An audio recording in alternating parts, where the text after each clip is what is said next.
Hematoma. That's what you want, right?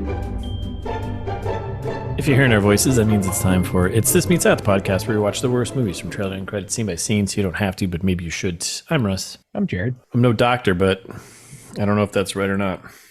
It's not. You don't want that. Yeah, you don't want that. I can assure you. Yeah. Sounds sounds very aggressive. Mm-hmm. All right, so we're back. We're back with part two of our full breakdown of Your Place or Mine, 2023 Ashton Kutcher, Reese Witherspoon movie about romance and comedy in New York and LA. Yeah, it's light on comedy, light on romance. Yeah, it's light. Yeah, it's light. Celery light. Oh, speaking of light. Yeah. Before we get into things. Yeah. Hit me. Have you tried that Bud Light Zero Carb? No. It's horrible.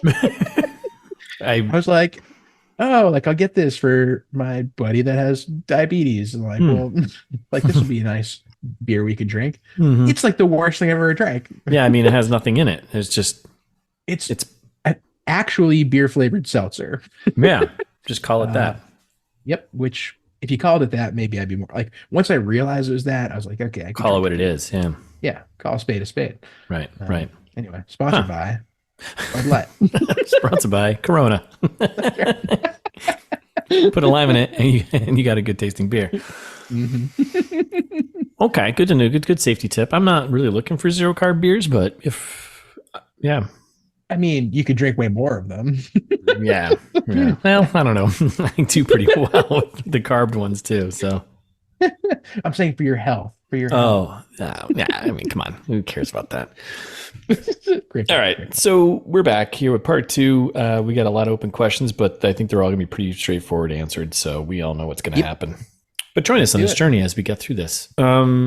So we left off with Debbie getting Theo Martin's phone number over there in New York City. And that's how we left it. And now we're back at the New York City apartment in Peter's place. Yep. Nick is like, it's cute how you like book people. It's like a great point that even book people, I don't think would recognize Theo Martin. No. Like, oh, Russ, like you're a book person, presumably. Yeah, a little bit. As a person who's written one, host, go buy it at your local bookstore, or probably not because it's not there, but Amazon or something. Yeah, go there. Your local online website. Yeah, your local online Amazon. Your local online bookstore. Yep. But like, you don't know people in the publishing industry. Like, you're not going to go up to me and be like, "Oh yeah, like no, oh that's Theo. See that guy over there? That's Theo Martin." Yeah, that's it. No. Ridiculous. It's ridiculous. It's ridiculous that would be the thing. But it's just to show how much she's into books and editing and all that stuff, right? Mm-hmm. She needs to chase her dream, right? Yeah. Not become an accountant. Speaking of books, Minka's like, "Yo, did you know Peter wrote a novel? Do you know there's a book in the oven?" Literally, it's cooking. It's in the oven. I hate that. Books in the oven just needs to be cooked. This is when I was thinking, I was like, oh, this will come back later. Maybe this is a foreshadowed about like the book gets burned up in the oven. That would be funny. No, that would be. And then, they didn't do that.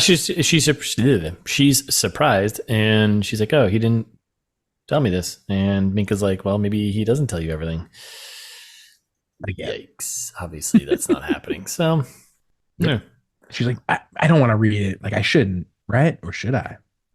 Yeah, this is like this will be the first of two times where there's some discovery and she's like, I shouldn't do this thing. But then like 2 scenes later, she's doing the thing. And then again, with like, when she finds the envelope underneath his dresser, which by the way, what a weird spot to keep your shoebox of photos of like. A gross invasion of privacy. Yeah. And then she's like, I shouldn't look at this. And then like a couple scenes later, she's like going through all this stuff. It's like, all right, can you just settle down? So we're in LA. We're driving home from the Kings game. Minor setback. Jack is sad. And Peter's trying to apologize, and like Jack's like, yeah, thanks for nothing, man. Really. But yep. He's like, my skills, I guess, are a little more business oriented than little boy oriented. That's one way to put that. I put it that way specifically. Yes, thank you. Thanks for making everyone feel uncomfortable. All right, and then we're back in New York, and Debbie's kind of getting ready to read the manuscript. Like she's sitting there, kind of like, right? Yeah. Looking she's like playing with the book. Yeah. And we cut back to see Peter flossing. Like, listeners, there is a scene of flossing Oh my in God. this movie. Yes. I hated every moment. And this I'm is sorry. then we cut to the bath split screen tub thing, right? Yep. They're calling each other and they're both like, "Are you in the tub? I'm in the tub." And Peter's like, "I don't take baths." Is this still the same night, like after the hockey game? I think so, yeah. You know how late it is in New York then at that point? Because the game would have started at 7:10, so 10, 11. It was like 12, 1 o'clock in the morning for where she is. Yeah, not too bad. I mean, a city that never sleeps. I mean, that's true, right? New York. So yeah, and then he's like, they're like, did we tell each other everything? And Peter's like, no, I haven't. And he goes on about the Kings game, the pizza, and everything else. And the boy ate pizza. Yeah. We're not going to eat your gross casseroles, Debbie, which was the first time I laughed in this movie. Yes, that's the first. I don't know why. I thought that was so funny. Yeah, and she's like fishing for the book stuff. She's like, "Oh, you don't have any special projects that you're keeping from me, right? Mm-hmm. Totally, right. Total honesty, always, right? Yep. Right. Are you sure? No. No. So, and this is right about the halfway point. And then we cut to a montage. We got a New York apartment reading montage where she's reading the book and reading it and reading it. And reading it while getting ready in the morning the next day, and then reading it in class, reading it in the courtyard outside of class. But thankfully, it's over now. Yes. And she's crying. She got little tears, and she's completely moved by it. It's the greatest thing she's ever read since Moby Dick. You know, sliced bread. Yep. I'd rather watch Kissing Booth again for the montages. They're better. Yes. So then we cut to we're out for fancy drinks again. Same place, the Brownstone here. Minka and Debbie, they're out for drinks. We're like around halfway through the movie at this point, thankfully. Yeah. And Debbie reached out to Theo and he shows up and she wants to give him Peter's manuscript. Which another gross invasion of privacy. This is also not how this works. You can't just be, which he explains. He's like, yeah, you can't just be giving me books. Like it's unsolicited. You can't be doing that. So either come from an agent or an editor. And Minka's immediately like, oh, Debbie's the editor, book editor. Yeah. She also then she goes out and briefly explains the book. And it's it's about a boy becoming allergic to himself, which is why she was crying, because she has a 13-year-old son who's allergic to himself, more or less. Yeah. And he's like, wait, you've got a 13-year-old son? Yeah. So do I. So does me. So does me. My son's name is Max. Jack. Max and Jack could hang out with the most. You're divorced? I'm divorced. He's just waiting for her to say something. He's like, wait a second. Same. You like guacamole? Me too. We have so much in common. Yeah. And then she's going on pressing about the book, and she's like, yes, I'm the editor of the book, and it's worth your time. And he's like, yeah, all right, I'll check it out. So yeah. And then they do this a few times that you're supposed to think it's something meaningful. It's not. Yeah. But how she apparently is going to say goodbye to him several times is you are, what you are. Yeah. He's like, I'd like to think I do, but it's also like, what is, okay. It's infuriating. All right. So we're back LA car ride, because that's what you do in LA. You just drive everywhere. So traffic. Ugh. And funny enough to be in a car in traffic, listening to The Cars. Yeah. It's all coming together. Yes, and he goes, what I needed. Just, God damn it. And then he goes on about the band and his father and how he couldn't listen to The Cars because tragedy. Yeah. And then he was like, oh, and then I listened to it. Yeah. He's like, I know your life sucks too, kiddo, but at least you have good parents. And I was going to be the great American novelist. And now I'm a lonely old piece of shit, dude. Just stinks. Just stinks. I'm poo-poo. Yeah. And the boy's like, all right, we don't need any more branding, marketing tricks. We got to do something else here. And he's like, you know what you got to do? You got to play hockey. Get in there. Try for the hockey team. Let's go. Yep. Let's go. Classic Adam Sandler situation. That's right. And he's not going to tell mom. Well, he's like, I'll tell mom when she gets back. Yeah. That? Yeah. Well, and then that's going to blow up in your face probably. And Jack hugs him. The father I always wish I had. Yep. And some more nicknames for the boy. And then Tig appears with more coffee, and she's like, "So how's it going?" It's like, pretty good. I think I'm crushing it. Yeah. Pretty exhausted, but like, overall. It's this male role model thing is tough. And she's like, yeah, I think you just have to keep him alive. It's like, you're supposed to be doing the bare minimum. Yes. Feed him casserole. Yes. Keep him alive. That's it. That's all you gotta do. Yeah. All right, so we're back in New York. We're in the class, street, whatever. And she gets a call while she's in class, and it's Minka. Rude. And she's just like, says that Theo asked her to come to Dunkin' Donuts press. Yep. And so yeah, they go. They cut over to the Dunkin' press here, whatever the frick it's called. And yep. Yeah, she she's arrives and she's like, "I'm here for Theo," which is not how any of this works, but hey, and he comes out and she's like, "Yeah, I think the book has some potential." So good sign. I may have shed a tear myself. Which you're like, I guess that's a sign of a good book. May have. Yeah, it's like, wow, you read it that quickly? He's like, well, my assistant did. Yeah. Classic. And he's like, I'm really interested. Got to speak to the author. And she's like, oh, the author? I get a tinkle. She kind of freaks out and she's like, goes out to the hallway. Most of the tinkling happens right down the hall. So yeah, Minka's got a kind of throwaway chuckle line here. She's like, this place is so old, like I can smell dead people. Is that what she said? Yeah. I was like, yeah, something like that. Yeah, it was kind of okay. And then I should tell Peter, but she's like, you know what? I'm not going to tell him. I'm just going to do this thing. And Theo's like, cool. You want to do dinner? Let's talk next steps over dinner. How's that? Boom. That's how you do that. Yep. So yeah, so they're basically at this point getting into each other's lives and stirring stuff up, but she's doing it more so in his life than he really is. He just told her kid to go try for the hockey team. That's not. Yeah, that's nothing to write home about. So we're in LA. We're about to play hockey, and Peter gets the hockey pitch. Yeah, right? he pitched hockey pitch. Yes, the pitch. And Peter gets Jack a spot with the team. Basically, just talks to the coach and is like, "Hey, man, here's a Finsky. Can you just let this kid try out?" Yeah, so he can. The boy is good. Trust me, he's good. Don't you worry. I also love how all the hockey scenes.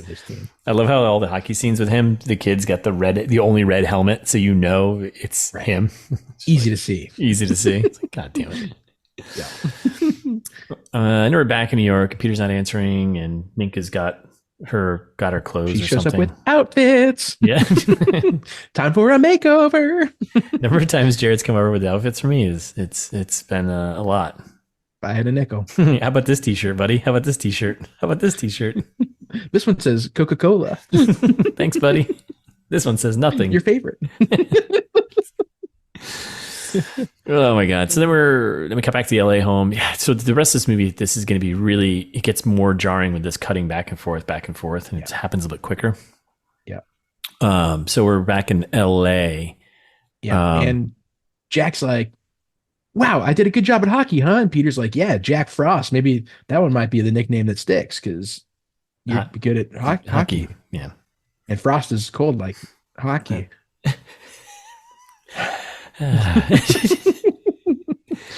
So that and then yeah, Zen is in a good mood when he gets back, and he's like, "Wow, by the way, Peter and Zen have a handshake already. Like another great day, and like there you got like a little so stupid."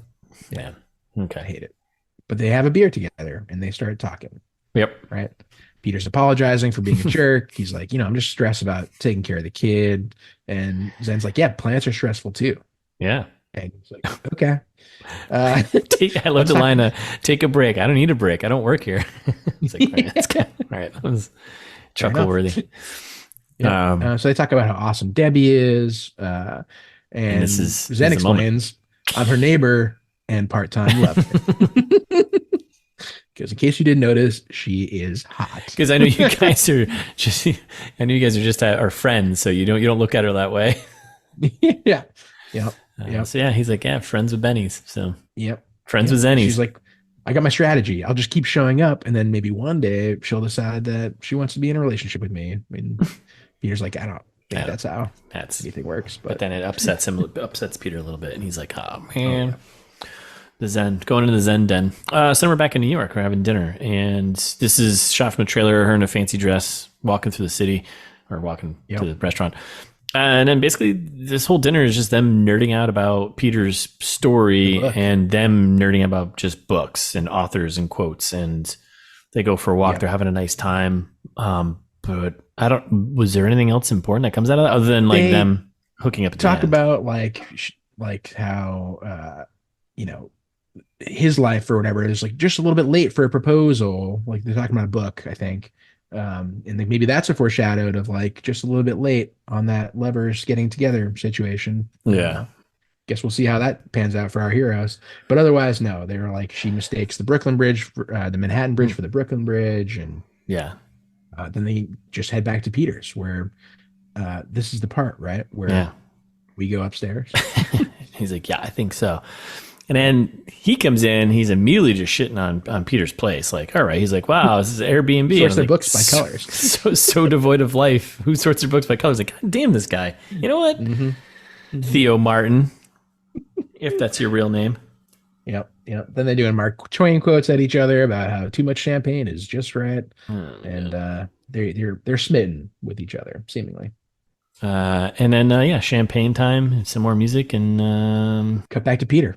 Yeah. Who is trying to help Jack with homework, but not really. Who's in the Spanish-American War? The Spanish and the Americans. It's like, okay, let's go. Yeah. And then Peter kind of Zen out the window, right? Yeah. Can't focus. Yeah. He's kind of seething over the Zen den situation here. And then we're cutting back to New York. Theo and Debbie start making out. They want to close the curtains. They bust out the iPad. She doesn't know how to work that thing. Digital. Starts messing with the apps, right? She actually kicks on the music again. That's loud to get that off. And then she accidentally hits the camera app, which this is all coming from the trailer a little bit more extended. So we cut back to LA. Yeah, there's another montage, basically. Yeah, pretty much. Peter's like watching Zen do an exercise outside, and then he gets a notification about the camera being activated. He turns it on. He sees them in their stripped down undies, and he tosses a phone, breaks his thing. And from the trailer, it's all. Jack comes out like, "What are you doing, man? Use your words." And then it cuts to Tig because Peter called like, her. I got something to do. I got to go out. And you're like, "Is that cologne?" She's like, "I ate a candle." Okay, alrighty. Yeah. And that's it. He goes out in his fancy Porsche. Yeah. He goes to the bar and he's like, "Hey, I'd love a Macallan double." And then, asshole. This is like, I'd be fucking pissed as a bartender. As a bartender, if you came up to me and was just like, "Hey, can I get a Macallan 12? You know what? Make it a double or make it a double." And you start to go do that thing, and then 2 seconds later, he's like, "You know what? But I don't drink, so a Pellegrino it is." I've been like, dude, I'd love a Macallan double, please. Fucking waste my time right now. Like, know what you want. He's already started pouring. Yeah. Like the guy actually pulled the bottle and started pouring. It's like, so you don't want this? Is that what you're telling me? Yeah.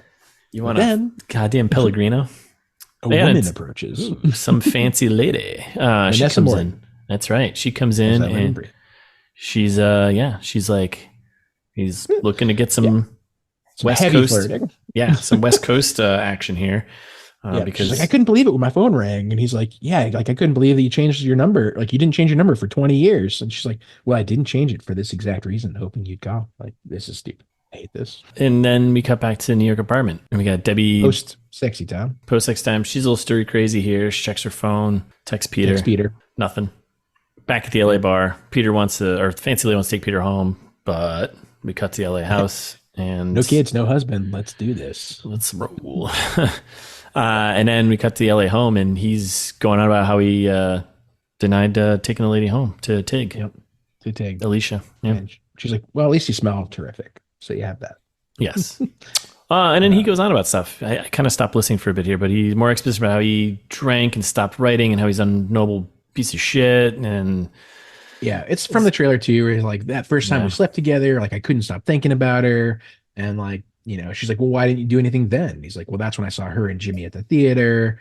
And then, then she picked me up at rehab for the second time. And I was on a big truth kick, and I was going to tell her how I felt. But at that point they were married, so I didn't want to.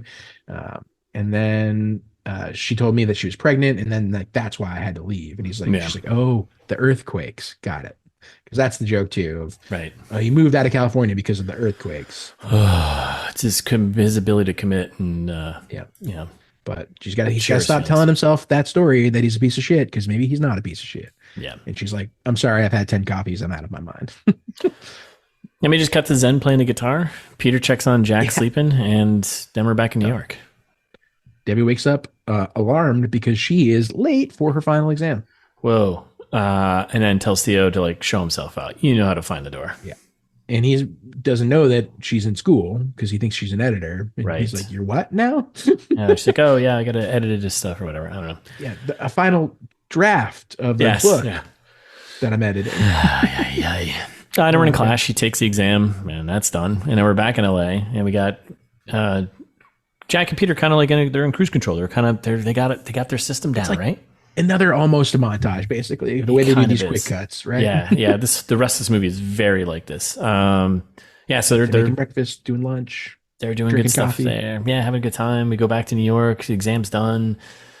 She calls Peter to thank him. I think leaving a message. See you soon. Then she has like a mini decorating montage. There's like a montage within a montage here where she like walks around New York and finds like plants and blankets and pillows and basically it's just, she goes to his house and kind of, livens his place up a little bit, gives it a little more depth and less IKEA looking. Yep. And then Theo calls her. He's like, yo, I got a proposal for you. Let's meet up at the fancy bar. You free for a drink? Yeah. Let's go. So then we cut back to Minka and she's like, a proposal? Oh, wow. Yeah. And Debbie's stressed that she hasn't heard from Peter. And like, I don't know what's going on with him. Then this is when she finds an envelope, a big manila envelope that's underneath like his night table. Yeah. Which is a weird spot to keep your on her way down to, because she drops her jacket on the floor, right. And that's why she bends over to pick it up. Goes by her suitcase, which Minka makes another joke about. They have ones that the tires spin. But Debbie finds this envelope of treasures and mementos. Specifically, things he said he does not keep. Yeah, but he does. And get a gem line from Debbie here, as my drunk mother always used to say, "Mind your own business." that's a gem line. I'll give that one. Yeah. And we're back out to LA, right? With Peter and Jack, and Jack, poor Jack is like, so what happens next with me, you, and Mom? He's laying on thick, like real thick here. He's like, what if you don't go back to New York? Like, we make a good team, the three of us, at home in LA, at my house. It's like such like a forced, like, this is the moment. So this is Peter's moment of getting like, oh, this is how you should change and like your thing should be. And then we go back to New York. Minka will do the same thing for Debbie.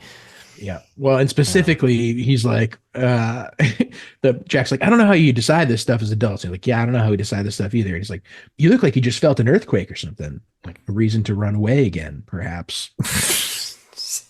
Right? Oh my God. So then, we cut back to Debbie and she's like, Peter hates mementos. I don't know why he's keeping any of this stuff, but it's all creepy pictures of me. Yeah. And shit that I sent him. B-Day gif. And she tipped the poker chip. That was the key thing, right? Because he doesn't keep that. Yeah. So he's got one. And then basically on the other coast, we have Minka basically doing the same thing that Jack did for Peter. She's doing it for making the main character realize what they want and need.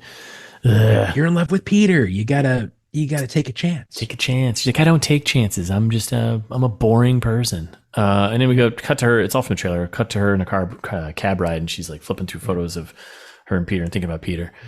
Did have a nice, you get what you get and you don't get upset, which I appreciate. Yes. Calling out for me. Yeah. I figured, I was like, oh, that's his favorite line right there. Yeah. Do you say that? And we're in hockey, and this is, I was like, Jack's playing and he'll probably get hurt. And then we cut back to the fancy restaurant, Debbie meeting Theo, and he's just like, he just wants to see what could be going on here. Right. Yeah. I was going to wait till after the appetizers were over, but I'm just going to get into it. Get right into it. Cut back to LA, and Jack you can scores. tell the kid's going to get rocked. Oh yeah. He's totally going to get rocked. And he's got the red helmet, so you know who he is. And we come back to the restaurant, and then Theo drops the, hey, I got an interview with like some editor group, right? Yeah. At not Duncan Press, because I don't want us to work together in case we're gonna bang more. Yes. And which maybe if we do that, not to get totally ahead of myself. Yeah. He drops the old "how about us" thing, Mm-hmm. Mm-hmm. It's a lot. Now we're back to LA, and Jack end to end all Run 200 away with feet. it. Yeah, just taking the puck all the way down, right?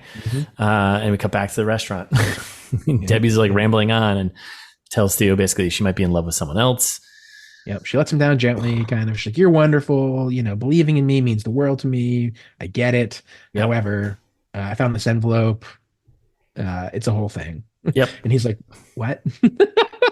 And we're back in LA playing hockey. Jack draws a nice tripping penalty probably, but slides on the ice right into the boards. Right in the boards. Yeah, that's not what you're looking for.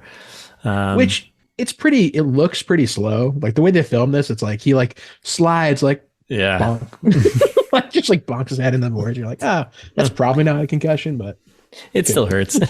Yeah, he stays down. He's not getting up. Just skate it off, kid. You'll be fine.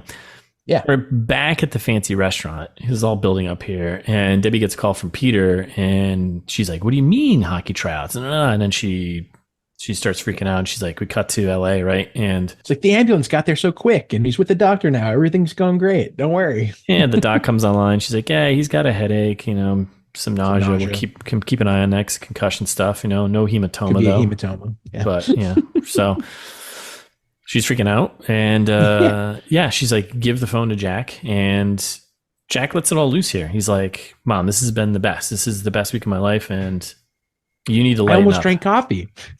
Yeah, you need to lighten up, Mom. Yep. And then so Debbie I got to be a different kind of me for a change, which it's what the boy needs. Yeah, he needs to be himself. Debbie freaks. She's like, I need to head home, and she just tells Peter like, "Get out of here. I don't want you around here anymore. Get out of here. I don't want to see you." Yep. And she leaves. Yep. Peter keeps trying to call her. She's not answering. Then we're in New York when Minka got her a new bag with spinny wheels and packed her all up and said, "Hey, you'll probably need this." So they do a bunch of like back and forth of like Peter calls like 8 times and she ignores it every time. Yeah. It's a whole thing. Yeah. And then we get to the airport. Here we are. We made it. The airport scene. And so she's on the phone with him and she's on her way home and he's on his way home and they pass each other on like the those like moving sidewalk kind of things, which I like. And he apologizes but also kind of yells at her and she's like, "You should have told me stuff." And Minka told me about the book. Like, I'm pissed about that. And Theo, which I'm pissed about also. Yep. And she's like, "I'm a person, Peter. I'm not a rock. Of course, I'm going to bang Theo." And she yells at him about Jack and like their whole life. It's a whole thing. There's a lot of yelling between the two of us. While they're on the floor escalators. There's a floor escalator things. Yeah. Yep. And she basically leaves it. "You always said you were a piece of shit. Maybe you're guess right. What? You are a piece of shit." I was like, whew. Yeah, love that. And he says that was mean. That was actually mean. It's like, well, duck's a duck, right? She trips and drops a bag, and the poker chip comes out. There it is. The payoff. The $1.45 payoff. Reminds her of what she came here to do in the first place, which was connect with Peter. Yep. But he's already gone. But he's not gone. No, he's just at the end of the floor escalator, the other end. Yep. So he comes back and they have a whole thing again where, "What the hell's wrong with you? Why didn't you tell me? Why did you let so much time go by? Like, we could have loved each other this whole time. I'm scared I'm not good enough for you. You know how I feel. What, you're in love with me or something?" And he's like, no, I'm not in love with you. I'm deeply, madly over my fucking, who cares? I'm in love with you. Overwhelming. And then she's like, "Well, I thought we were going to be friends forever." And he's like, "We're not going to be friends anymore, Debbie." And they make out at the airport. Yep. I hate it. And then they're walking out and they're holding hands and they have a title card that says like 15 minutes later. Why? Don't do that. Yeah. Don't do that. God damn it. Then they go on about how they're holding hands. Now we're going to be hand holders and it feels kind of good. And then Peter's like, "Jackson be psyched about this. Like, he really wanted us to get together as a threesome." Jesus. And then their Uber's here because movie's brought to you by Uber. And she's like, "So what happens next?" Yep. Cut to I'll tell you. Another title card thing. Yep. Very long one. So title card, 6 months later. Yeah. After one published book, Peter, and one move-in day, schlepping up and down a billion stairs, also Peter. One job as an editor at an indie publisher, Debbie, and many, many hockey practices, Jack. Like, I know who did all those things. You don't have to put it in the. Yeah. Stop it. Stop Yeah. it. Yeah. Don't need to do that. Don't need to do that. And it's like another little montage of like them doing family stuff together in the house, and they're all in LA, garden, and the camera's pulling out, and LA, they're just having, yep. And then literally, the title card comes up and says they lived happily ever after. Just kidding. Marriage is hard, but they had a good life. And I was like, so they're dead now? Yeah. Yeah. I was like, oh, this took place in now. I thought this was like a contemporary, like, but they had a good life. Yep. It's actually coming from like 2027. They're all dead. Yeah. Oh, the end. That's it. That's how it ends. I hate it. Man, I've seen a lot of bad endings. I mean, the Lazarus Effect ending was really bad. At least this buttoned everything up nicely and everyone's happy. You know, it's whatever. It's a happy ending. But I think I like the Lazarus Effect ending better. Honestly, it gets you thinking, like, what could be happening in this universe? What's happening there? At least it was like, oh, maybe there'll be a sequel or something. I don't know. Yeah, it like just went off the rails, and like this one stayed on the rails too much. Yeah, it was too within the lines. We can Jared and Russ ameliorate right now. This movie's an hour and 51 minutes. No. Lazarus Effect was an hour and 32 or 28. It's like 28. Yeah. Nice and short. It's a rom-com. We've said this before. Rom-coms, hour 45 max, and that's including credits. So you need to tighten this up. An hour and 51 minutes is too long. Too many montages. Too much stuff. Too much re-explaining the same thing over and over again. It's like, yep. I know maybe it's supposed to be a celery movie, but like, I don't know. Cut the whole school bit. Like none of that mattered. Yeah. Anyway, not really. Just get rid of it. Yeah. Find a new place other than an airport. Come on, it's so cliche. God damn it. Yep. Give Steve Zahn some more lines. I don't know. That would be fun. Yeah. Let Tig shine. Yeah, let Tig shine. I mean, this might be crazy, but I don't think I'd be opposed to seeing like a Tig Notaro, Ashton Kutcher like buddy movie or something. Ooh, maybe they're cops. Yeah. That'd be fun. That'd be fun and stupid. Yeah. I would totally watch that. Maybe they're like, they should have been like undercover cops, like kind of like a kindergarten cop type of thing here, right? Yep. Or they're trying to protect the kid from the father who's out climbing. He's actually in prison. Yep. Yeah. Or he's like a We're prognosticating now. Bodie. Yeah. And he just wants his son. And he's Bodie, right? And he just wants his son back. And then we get some extreme, Ashton Kutcher, Tig Notaro on the case. Netflix, give us a call. We're ameliorating. This is making it better. This is making it better. Turn it into Point Break. Meets Kindergarten Cop. Done. Yep. I would watch that in a second. Tig Notaro and Ashton Kutcher. Yeah. Sign me up. Sold. Oh God! What else is there? How else do you fix this thing? I think that's. Don't put Reese Witherspoon in it. I don't know. They didn't really have much. They didn't have much chemistry. Yeah, no. They didn't have much chemistry at all. Ashton Kutcher and Reese Witherspoon. No, every time they were reading lines together, it felt like they were reading lines like at each other, and I was like, "Oh, okay." Yeah. Yeah. No. Bored. Yeah, and I think I don't know. I feel like you can get a little bit out of the cookie cutter mold of the rom-com, right? Yes. And definitely get some more comedy in there. Maybe let Tig Notaro like punch up the script a bit. Like she's a comedian. She's pretty funny. Let her not just like maybe write some jokes you did for herself in this, but like have her like. Yeah. I was gonna say no way to prove it, but I think those jokes were probably improv. Yeah. Like the funny ones. Yes. Yeah. So it's like, yeah, and take a chance on a rom. Take a chance, just like the characters. They need to take a chance. Take a chance on coming up with something different in a rom-com realm. Don't paint by numbers. Like Stranger Than Fiction. Like that was like a funny kind of creative idea. Like do that. Make it good. Yeah, make it good. Just make it good. Just make it good. Jared and Russ Amelia, make it better. Make it better. Just be better. Don't be sorry. Just be better. That's right. Okay. Is that it? I think so. We covered all our bases? Yeah, I think we're right. Okay. Well, I don't know. I think this is it, right? Let's just move on from this thing. It's neither your place or mine. We're Star-crossed lovers. All right. Well, thanks for listening, everybody. Back next week with a new movie. In the meantime, you can follow us on Instagram. It's This Meets That, right? TMT Pod on Twitter. The best thing you can do for us is share with a friend. Share us with a friend. And subscribe wherever you're listening. Whatever platform that is. That's helpful too. Yeah. Or leave us a review. That's also helpful. Speaking of things that you can do for us, do that. 5 stars, maybe a nice comment, Apple, Spotify, wherever you're allowed to do those things. Or if you want to give us long form feedback, you're feeling old fashioned, send us an email. We do a lot of movies about books. We talk about books. Send us a book. Send us a script. Yeah. We love that. We want that. It's justmeetsthat@gmail.com, or go to the website where, speaking of books, you can learn about Russ's book, Host. You can listen to all the old episodes of ITMT, which at this point, uncountable hours. Yeah.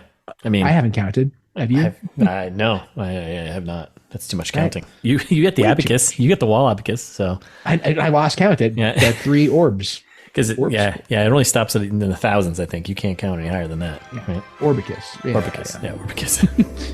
Yeah. But anyway, the website's cool. Check it out. It's thismeetsthat.com.